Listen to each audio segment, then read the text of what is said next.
Bapak,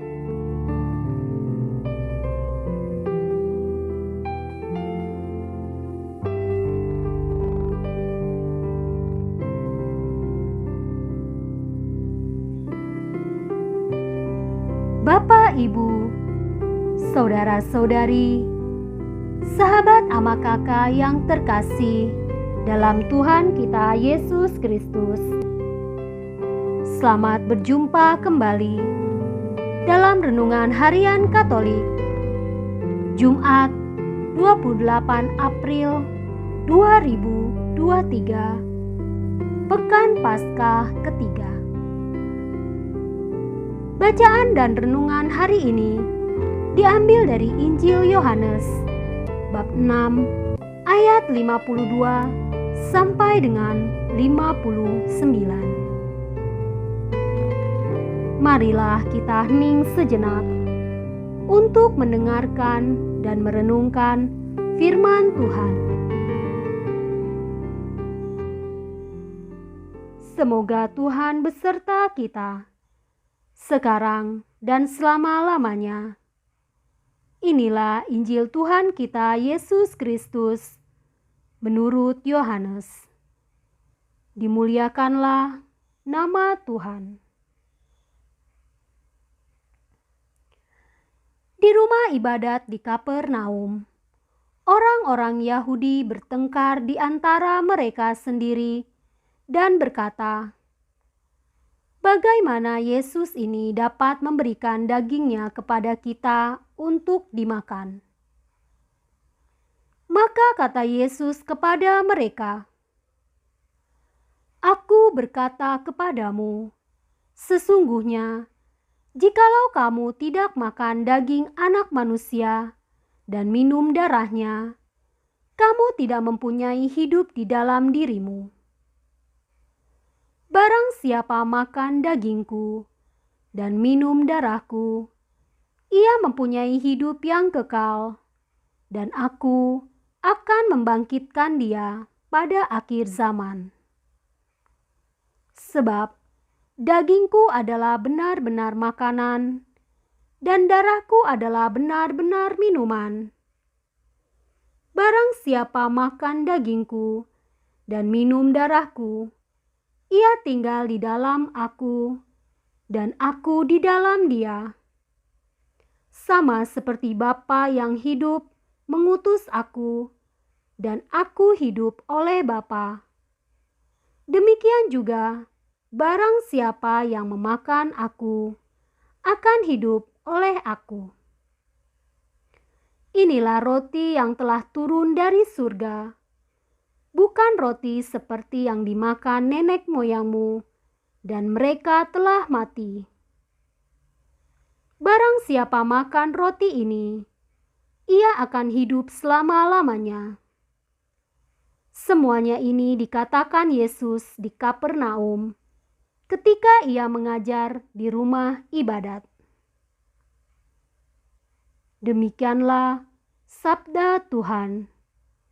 Terpujilah Kristus. Bapak, Ibu, saudara-saudari, sahabat ama kakak yang terkasih, barang siapa makan dagingku dan minum darahku, ia tinggal dalam aku, dan aku dalam dia. Sabda Yesus. Daging dan darah menjadi lambang kehidupan.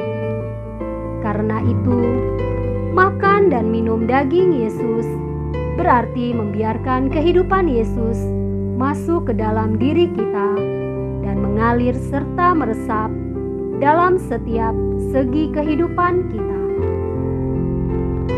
Dengan cara inilah kita bersatu dengannya. Dia tinggal dalam diri kita, dan kita semua tinggal dalam dirinya. Situasi tersebut merupakan situasi keselamatan, di mana kita hidup dalam kesatuan sempurna dengannya. Masih adakah sesuatu yang lain yang lebih berharga daripada kesatuan sempurna dengan Allah yang akan menjamin kehidupan kita di dunia dan di akhir zaman. Bapak, Ibu, saudara-saudari, sahabat ama kakak yang terkasih, jikalau kamu tidak makan daging anak manusia dan minum darahnya, kamu tidak mempunyai hidup di dalam dirimu. Perkataan Yesus ini keras dan sulit dimengerti, namun bukan bagi mereka yang mengenal Yesus sebagai roti hidup. Dalam Perjanjian Lama, roti dan anggur dipersembahkan dalam kurban syukur sebagai tanda terima kasih kepada Sang Pencipta sebagai pemberi dan pemelihara kehidupan. Kenangan akan mana di padang gurun mengingatkan orang Israel bahwa mereka hidup tidak hanya dari roti dari dunia, tetapi juga oleh roti spiritual, yaitu firman Allah. Dalam perjamuan terakhir, Yesus memberkati anggur dan memberikan kepada para murid seraya berkata, "Minumlah kamu semua dari cawan ini, sebab inilah darahku, darah perjanjian yang ditumpahkan bagi banyak orang untuk pengampunan dosa." Di sini, Dia sedang menunjukkan pengorbanan dirinya di salib ketika Dia menampakkan darahnya untuk menebus dosa manusia. Ketika Yesus memerintahkan para murid-Nya untuk makan dagingnya dan minum darahnya, Dia sedang mengajak kita mengambil bagian dalam kehidupannya dan menjadikannya sebagai pusat hidup kita. Kehidupan yang Dia berikan kepada kita adalah kehidupan Allah sendiri. Makan daging dan minum darah Yesus yang perlu dipahami sebagai kiasan kesatuan antara Yesus dan pengikutnya dirayakan dan dikehidupankannya kembali dalam perayaan Ekaristi. Apakah kita sudah merayakan kesatuan dengan Allah dalam Ekaristi? Marilah kita berdoa. Tuhan Yesus, Engkau memelihara dan menopang kami dengan kehadiran-Mu sendiri dan sabda-Mu yang menghidupkan. Semoga kami semakin lapar akan Dikau dan hanya dipuaskan oleh Engkau sendiri. Amin.